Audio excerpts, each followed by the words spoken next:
Atlikdami bandymą nustatykite, kokį greitį įgavo 0,450 kg masės kamuolys, jei futbolininkas spyrė į nejudantį kamuolį maksimalia 252 N jėga.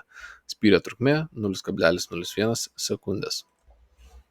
Tai sprendimas prasideda nuo to, kad sąlygoje esančius skaičius perkeliam į įrankį.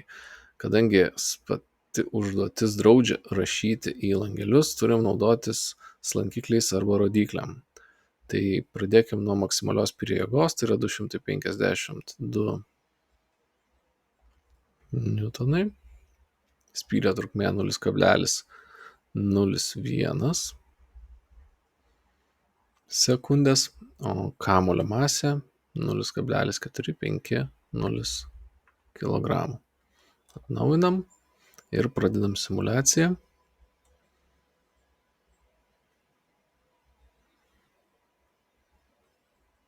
Atsakymas 2,8 m per sekundę. Ir įrašom.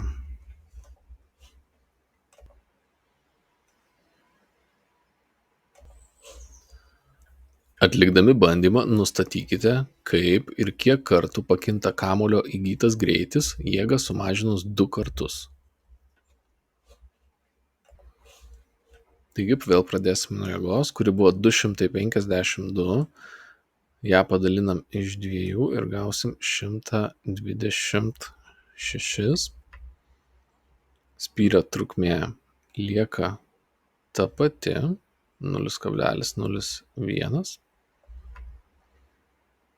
Na ir kamuolio masė taip pat lieka ta pati. Atnaujinam, pradedam simuliaciją.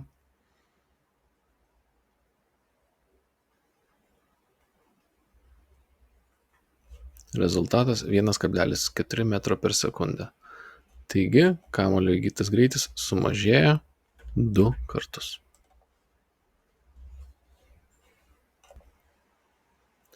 Atlikdami bandymą nustatykite, kaip ir kiek kartų pakinta kamuolio įgytas greitis, spyrio laiką padidinus 2 kartus. Taigi grįžtam prie pradinės mūsų jėgos, 252 N. Spyrio laikas buvo 0,01, taigi padidėjęs 2 kartus bus 0,02. Kamuolio masė lieka ta pati. Pradedam simuliaciją.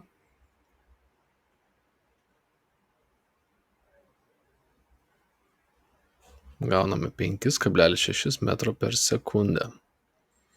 Taigi kamuolio įgytas greitis padidėja 2 kartus. Pasirinkdami tinkamą atsakymą, pabaikite teiginį, kad jis būtų teisingas. Kūną veikiančios jėgos priklausomybė nuo laiko grafiko ir laiko ašies apribotos figūros ploto skaitinė vertė lygi. Atsakymas yra jėgos impulsai. Futbolininkas spyrė į nejudantį kamuolį, kurio masė 0,450 kg. Maksimali spyrio jėga buvo 360 N. Atkreipkite dėmesį, kad ši jėga kinta. Pusę laiko didėja, o pusę mažėja. Kamuolys įgavo 4 m per sekundę greitį. Taigi pirmasis klausimas. Kokia buvo smūgio trukmė sekundėmis? Tai kalbam apie maksimalę spyrio jėgą. Tai reiškia, kad jinai pusę laiko didėja, pusę mažėja. Taigi mes galim suskaičiuoti vidutinę jėgą, kuri būtų maksimali padalinta iš 2. Arba 180 N. Iš formulių lapo šią formulę F delta T lygu M delta V ir išsireikšti delta T. Įsistatome vertes ir gauname atsakymą 0,01 sekundės. Taip pat egzaminuotojai priėmė atsakymus 0,05 ir 0,01. Kodėl atsirado tas 0,05? Tai yra dėl to, kad nemaža dalis mokinių, turbūt ir mokytojų, ne visai sutiko su šia dalim. Taigi rašom atsakymą. Apskaičiuokite kamuolį suteiktą judesio kiekį. Tai iš formulių lapų išsirenkam formulę ir įsistatom tiesiog vertes ir gaunam 1,8 kg padaugintą iš metrų per sekundę. Įsirašom šį atsakymą. Trečia dalis. Apskaičiuokite kamuolį paveikusios jėgos impulsą. Tai iš tos pačios formulės pirmosios dalies matom, kad F delta T lygu M delta V, o m delta v yra tiesiog delta p, tai yra tas pats skaičius, tiesiog pasikeičia vienetai. Irgi įsirašom 1,8. Taip pat priimami atsakymai buvo 0,9, lygiai kaip ir antroji daly, būtent dėl šios prielaidos, kad vidutinė jėga yra didžiausia padalinta iš 2. Per pasaulio futbolo čempionato varžybas 0,450 kg kamuolio greitis gali siekti 30 m/s. Apskaičiuokite tokiu greičiu judančio kamuolio kinetinę energiją. Taigi pradėsim skaičiavimus nuo formulės, ar ne, turim ir masę, ir greitį, juos įsistatom ir gaunam 202,5 džiaulio. Šis atsakymas ir keliauja į atsakymų langelį. Kada futbolo kamuolys turi potencinės energijos Žemės atžvilgiu? Kai jis guli šalia kojas, reiškia nejuda, jis neturi nei kinetinės, nei potencinės.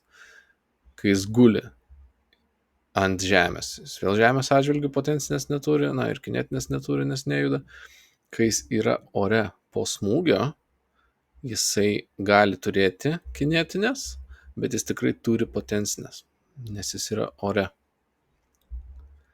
Ir paskutinis, kai jis rieda futbolo aikštę, jisai turi tik kinetinės energijos, nes jisai liečia žemę. Taigi atsakymas, kai jis yra ore po smūgio.